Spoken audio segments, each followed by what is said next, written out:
Bonjour les amis, c'est Yannick Le Graal, bienvenue pour le tirage des 4 prédictions de la semaine à venir pour l'actualité internationale donc.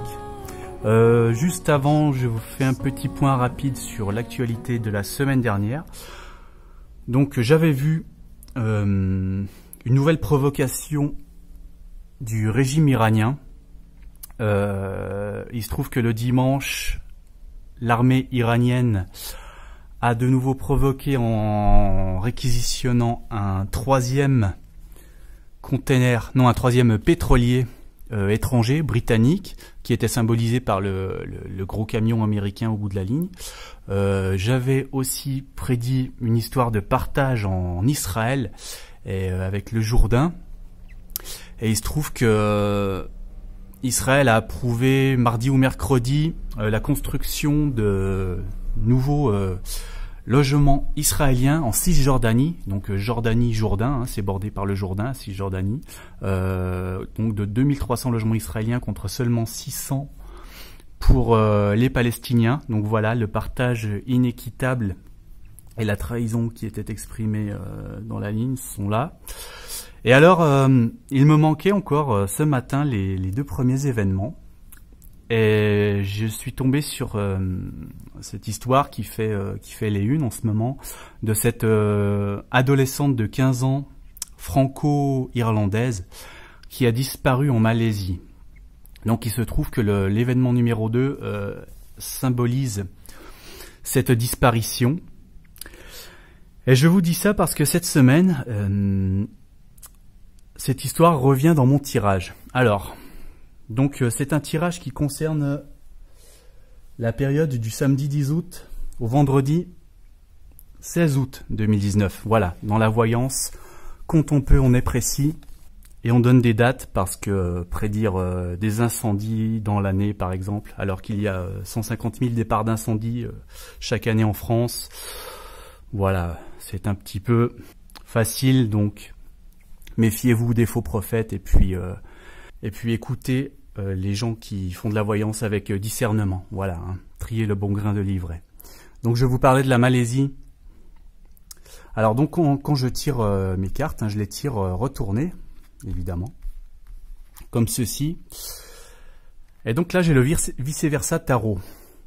Donc je le retourne, quand je le tire, je fais comme si je tirais le dos de la carte, je fais comme pour les autres cartes, et ensuite je le retourne. Donc là j'ai vu le recto, et donc j'ai vu une jeune fille qui a l'air perdue, hein, qui a l'air isolée aussi.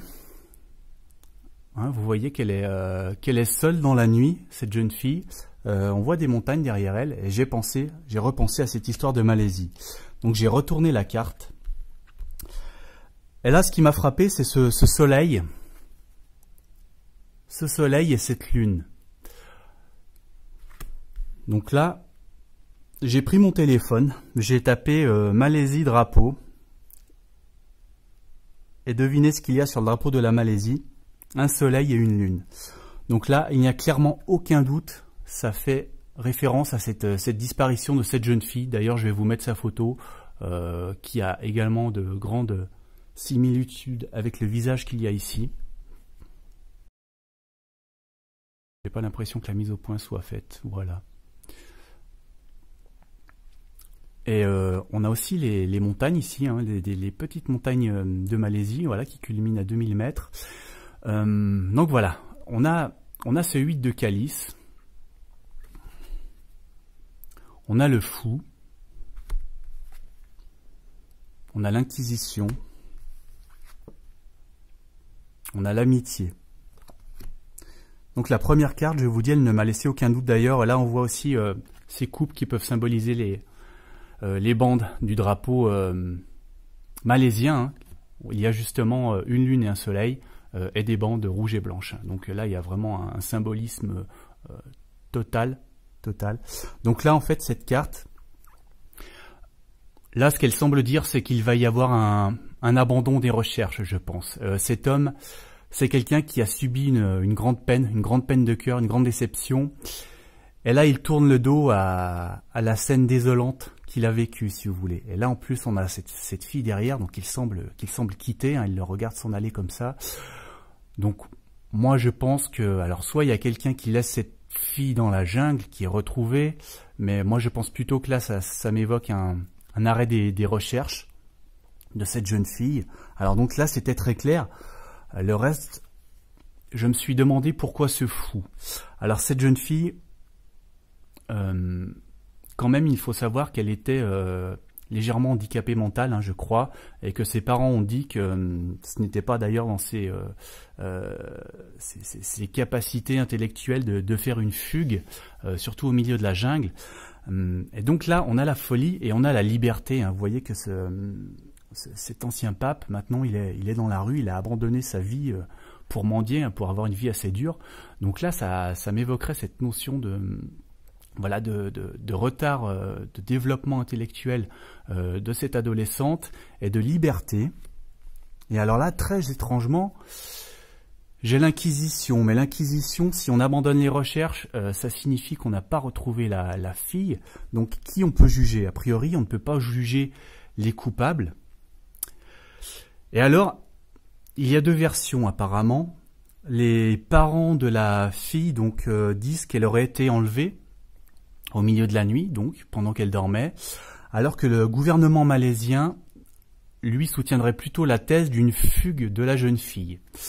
Et là, je me demande s'il n'y a pas une accusation du gouvernement malaisien envers les parents, en fait. Donc là, voilà, il y aurait cette folie d'avoir laissé, quelque part, une handicapée aller en liberté, voilà.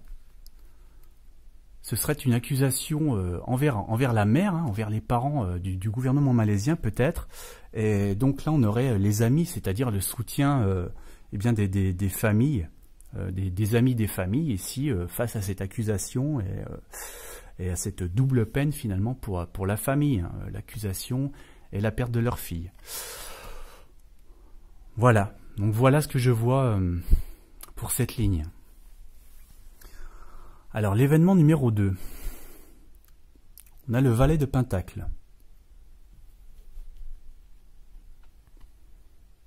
On a la lune. On a la gouvernante. Non, la souveraine, pardon. On a la formalité.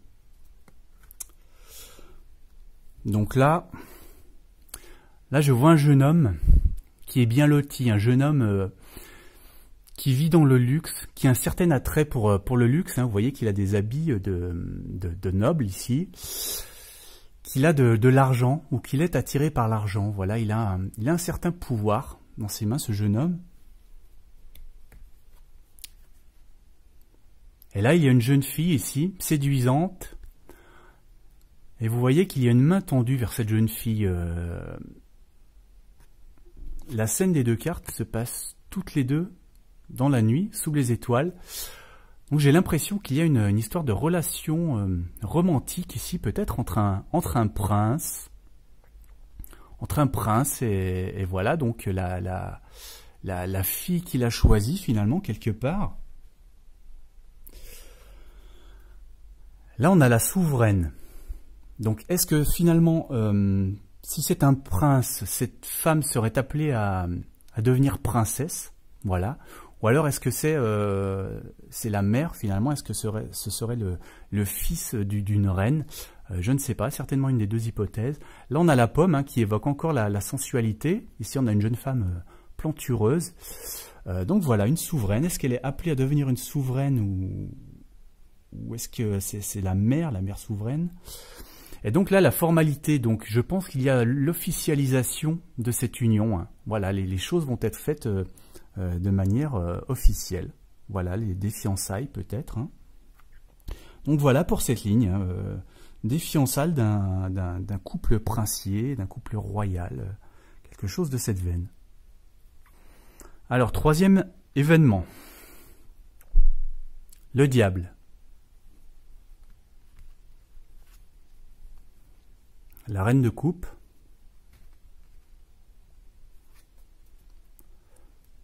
le roi malade, Les affaires.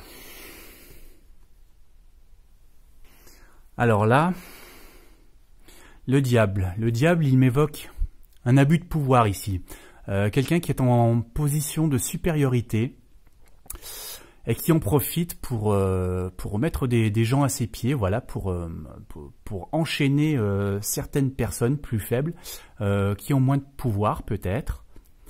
Et le roi, c'est aussi le diable, c'est aussi le monde du pouvoir, hein, de la politique notamment, le monde du business, le monde des affaires, voilà, le monde du show business aussi, voilà, tout ce qui est star system, l'ego qui est surdimensionné. Alors après cette reine de coupe, pour l'instant, j'ai vraiment du mal à dire ce qu'elle vient faire là, si ce n'est qu'elle me semble à l'opposé du diable finalement. Vous voyez que le diable, c'est le roi du feu quelque part. Il est là, il trône, il est accroupi, c'est assez lourd, vous voyez qu'il est sur un gros bloc. Et là, au contraire, on a la reine de coupe, donc la reine de l'eau, qui médite, qui est zen, qui est toute légère. Alors pourquoi elle est là? Pourquoi elle est là? Pourquoi est-ce que c'est l'opposé du diable? Donc là, on a une histoire de méditation, de transcendance, de légèreté. Mais pourquoi? Donc ici, on a le roi malade. Le roi malade, certainement ce diable qui est obligé peut-être de céder sa place à une femme, peut-être à son épouse, hein, à sa reine, qui a peut-être un tempérament opposé à lui. Et donc là, on a bien le monde des affaires qui revient, le monde des affaires du diable, hein, c'est-à-dire le trafic, l'exploitation, l'affairisme, le lucre, le profit, l'avidité, voilà. Tout ça revient à la fin. Donc là, j'ai l'impression, vous voyez, qu'il y a un homme d'affaires ou un roi businessman qui a peut-être qui pour cause de maladie est obligé de céder sa place à quelqu'un, une femme, hein, peut-être à la reine, dans le monde des affaires. Voilà, je vais m'arrêter à cette hypothèse pour cette ligne. Alors, événement numéro 4. Le roi de bâton.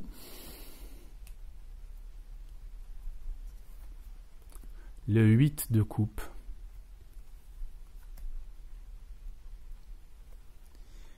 La foire aux vanités.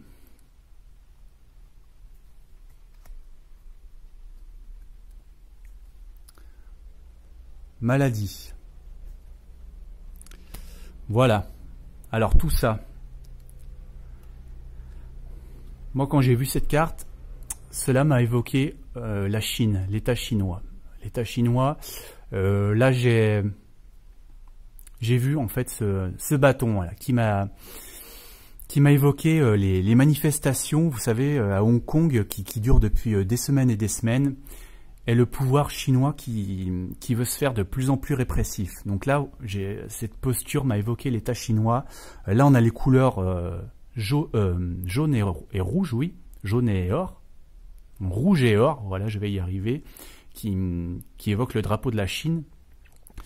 Là, si vous regardez bien aussi, on a une salamandre. Hein. Il faut savoir que la salamandre de Chine est une espèce très spéciale, une salamandre géante, voilà, qui vit en Chine, donc qui est assez caractéristique également. Et donc le roi de bâton, voilà, c'est quelqu'un qui veut punir, hein, quelqu'un qui réprime de manière brutale ce qui ne lui convient pas, qui ne s'embarrasse pas de faire dans la finesse.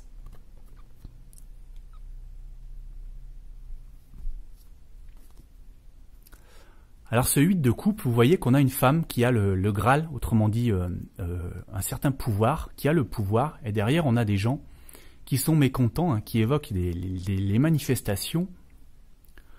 Donc cette carte nous dit texto, le pouvoir tend à faire naître une aversion pour le changement. Voilà, donc là on se retrouve totalement dans les manifestations à Hong Kong, et le refus du pouvoir chinois de céder quoi que ce soit aux manifestants ici.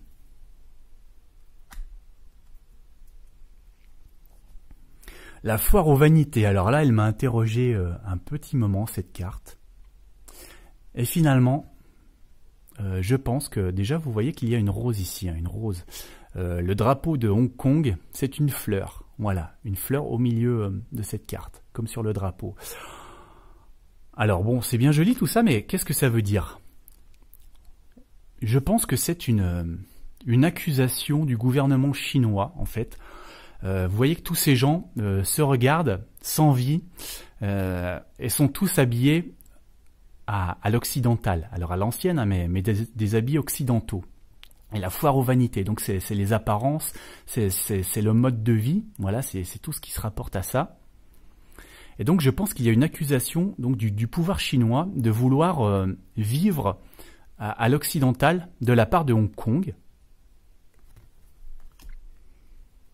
Et là la maladie, alors la maladie c'est pareil, ça n'a pas été tout de suite évident, et en fait je pense que ce désir de vouloir vivre à l'occidental de manière plus démocratique, hein. Alors bon, démocratique entre guillemets, hein, et la réalité est souvent bien loin des apparences, mais enfin, pour le gouvernement chinois, à mon avis, c'est une maladie, c'est un virus occidental, c'est la dégénérescence, voilà, un des mots-clés de cette carte, dégénérescence, donc pour moi, c'est une dégénérescence occidentale, voilà.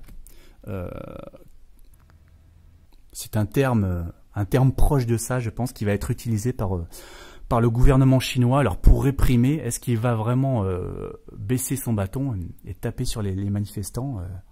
Oui, c'est fort possible, mais en tout cas, voilà, je pense qu'il va y avoir donc ce doigt pointé vers l'Occident et vers Hong Kong, qui veut faire du mimétisme.